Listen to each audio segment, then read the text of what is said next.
नमस्कार बच्चों। आज हम आपके लिए एक नए और रोमांचक कहानी के साथ हैं, जो प्राचीन भारतीय कथाओं के संग्रह पंचतंत्र से ली गई है। यह कहानी दोस्ती और साथी के दुख में साथ देने की भावना को दर्शाती है।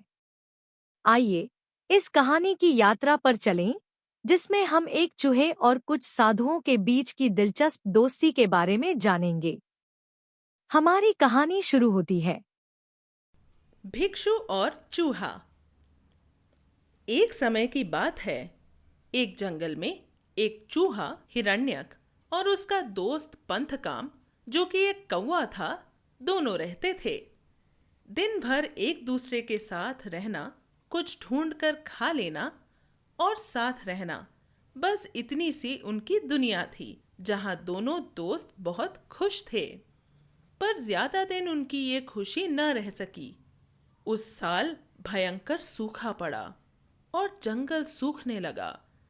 तालाब में भी पानी कम होने लगा। जब बारिश लगातार 1 या 2 वर्ष ना हो, तब सूखा पड़ता है बच्चों। पानी ही जीवन का सबसे महत्वपूर्ण तत्व है।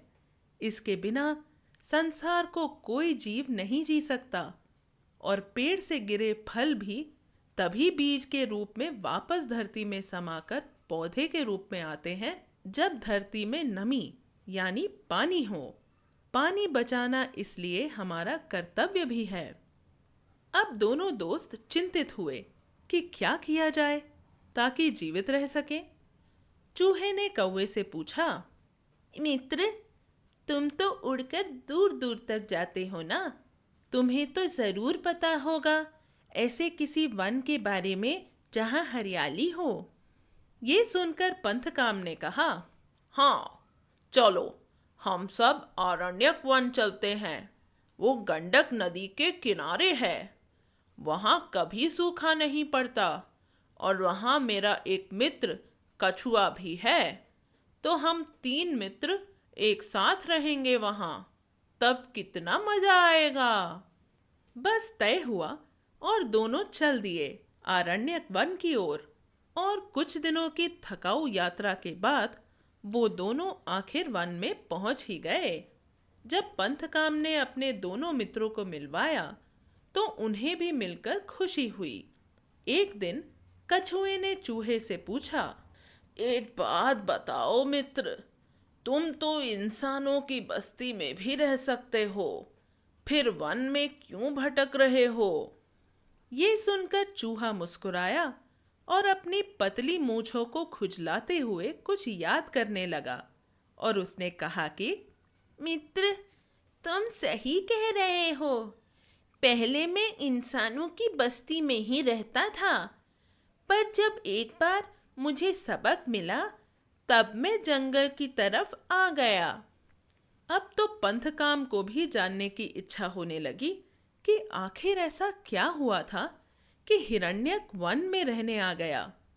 अब दोनों मित्र बैठकर जिद करने लगे कि हिरण्यक उन्हें बताए मनुष्यों के बारे में और अपने उस जीवन के बारे में जो उसने वहां बिताया। हिरण्यक ने तब कहना शुरू किया, एक पुजारी के आंगन में मैंने अपना बिल बनाया था। जब पुजारी खाना खा लेता और जो बचता उसे ऊपर छीके पर टांग देता, तब मैं उस छीके पर चढ़कर आराम से सारा खाना खाकर अपने बिल में घुसकर सो जाता। ये सब देखकर पुजारी छड़ी लेकर मेरे पीछे आता और हार कर छड़ी जमीन पर पटक कर चिल्लाता कि मेरा भोजन खाने वाला मुझे मिल जाए तो मार डालूं। मैं हंसता रहता। एक दिन उस पुजारी का एक दोस्त आया और बैठकर दोनों दोस्त बातें करने लगे। तब उसके दोस्त ने कहा, ये तुम छड़ी को क्यों पीट रहे हो और किस पर चिल्ला रहे हो? उस पुजारी ने उसे मेरे भोजन खाने के बारे में बताया। उस आदमी ने हंसते हुए कहा, समस्या पता है तो समाधान करो, चिल्लाने से क्या होगा? उस दोस्त ने अगले दिन पुजारी को अपने घर भोजन पर आमंत्रित किया और चला गया अपने घर। उसने अपनी पत्नी से कहा, कल के शुभ दिन अपने घर पंडित को भोजन करने के लिए बुलाया है। उसकी पत्नी ने गुस्से में चिल्लाते हुए कहा, घर में ऐसी कोई व्यवस्था है भी कि नहीं? पहले वो तो पता कर लेते। सिर्फ तिल पड़े हैं भंडार में, और वो भुनभुनाती हुई उन्हें ही धूप में सुखाकर तैयार करने को गई। तब देखा उनमें घुन लगे हैं। परेशान होकर उसने अपने पति से कहा कि अब क्या होगा। उसके पति ने कहा, अपनी बुद्धि लगाओ और पड़ोसन से इसके बदले अच्छे तिल लाओ ताकि तेल निकाला जा सके और भोजन बने। वो अपने पड़ोसन के घर गई और उसने उसे बताया, इन तिलों को उसने धोकर सुखा दिया है। अब उसकी मेहनत बचेगी अगर वो इन्हें लेकर उसे दूसरा कोई अनाज दे दे। वो पड़ोसन एक भली स्त्री थी, मान गई। पर उसके पति ने कहा, पहले पोटली खोलकर देखो, जरूर कोई बात है। पर वो स्त्री मुस्कुराते हुए कहने लगी कि उसको ज़रूरत है हमारी मदद की, और हमारे पास इतना है कि हम उसकी मदद कर सकें। तो मुझे मदद करने दो। और उसने अपनी पड़ोसन को अनाज दे दिया और उससे कहा कि करुणा, तुम्हारे तिल भी ले जाओ। उसने तिल के उन खराब बीजों की पोटली को आंगन में रख दिया और जाकर पुजारी के लिए भोजन बनाया। पुजारी को स्वादिष्ट भोजन बनाकर खिलाया। पुजारी की नज़र उस पोटली पर पड़ी। उसने अपने दोस्त से उस पोटली के बारे में पूछा तो उसने बताया, ये तिल बेकार हो चुके हैं। बस पुजारी को मुझे भगाने का समाधान मिल गया। वो पुजारी उन बीजों को घर लेकर आया, मेरे बिल को खोद डाला और उन बीजों को उसमें भरकर उन्हें बंद कर दिया। अब ना मैं उस आंगन से निकल सकता था और ना कुछ खा सकता था। दिन ब दिन मेरी तबीयत बिगड़ने लगी, मैं कमज़ोर होने लगा। तब मेरे समझ में ये बात आई कि आप अपने सुख के लिए किसी और को परेशान करते हैं तो आप कभी सुखी नहीं रह सकते। मुझे क्या चाहिए? बस पेट भरने को भोजन और दोस्तों का साथ, जो मुझे यहाँ जंगल में मिल रहा है। अब मैं बहुत खुश हूँ। उसकी बात सुनकर कछुए ने कहा, सही बात कह रहे हो दोस्त। जीवन में भोजन उतना ही जरूरी जितना कि स्वस्थ होने के लिए चाहिए।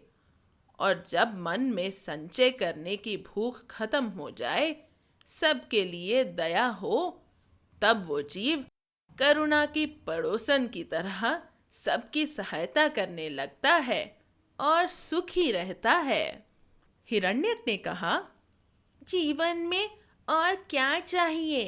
अच्छे मित्र हों और प्रेरक कहानियां सुनने को मिले, बस जीवन सफल हो जाएगा। पंथकाम ने कहा, तब तो बहुत बढ़िया। मेरे पास बहुत सारी प्रेरक कहानियां हैं जो मैं तुम दोनों को सुनाया करूंगा। बस मुझे तो भोजन उतना ही चाहिए कि जीवित रह सकूं। तीनों दोस्त उस जंगल में हंसी खुशी रहने लगे।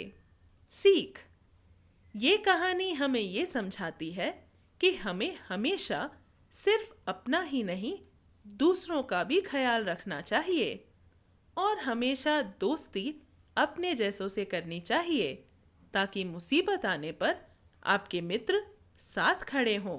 समझे बच्चों? दोस्ती का सच्चा अर्थ है दूसरों के दुख में साथ देना। यही सीख हमें इस कहानी से मिलती है। आप और अधिक रोचक कहानियों का आनंद लेने के लिए स्टोरी वेव्स ऐप को एप्पल या एंड्रॉयड स्टोर से डाउनलोड कर सकते हैं। एक स्टोरी वेव्स सब्सक्रिप्शन महज $1 से कम मासिक शुल्क पर उपलब्ध है। जो आपके परिवार के लिए उच्च गुणवत्ता वाली कहानियों को लाने का सबसे सस्ता तरीका है। सभी नए कहानियां स्टोरी वेव्स ऐप पर उपलब्ध हैं और सबसे रोमांचक सामग्री केवल ऐप पर ही मिलती है। आप हमारे YouTube चैनल को सब्सक्राइब करें और इंस्टाग्राम, टिकटॉक और स्पॉटिफाई पर स्टोरी वेव्स को फॉलो करें ताकि आप आगामी सामग्री के बारे में अपडेट रहें। आपको यह कहानी सुनने के लिए धन्यवाद।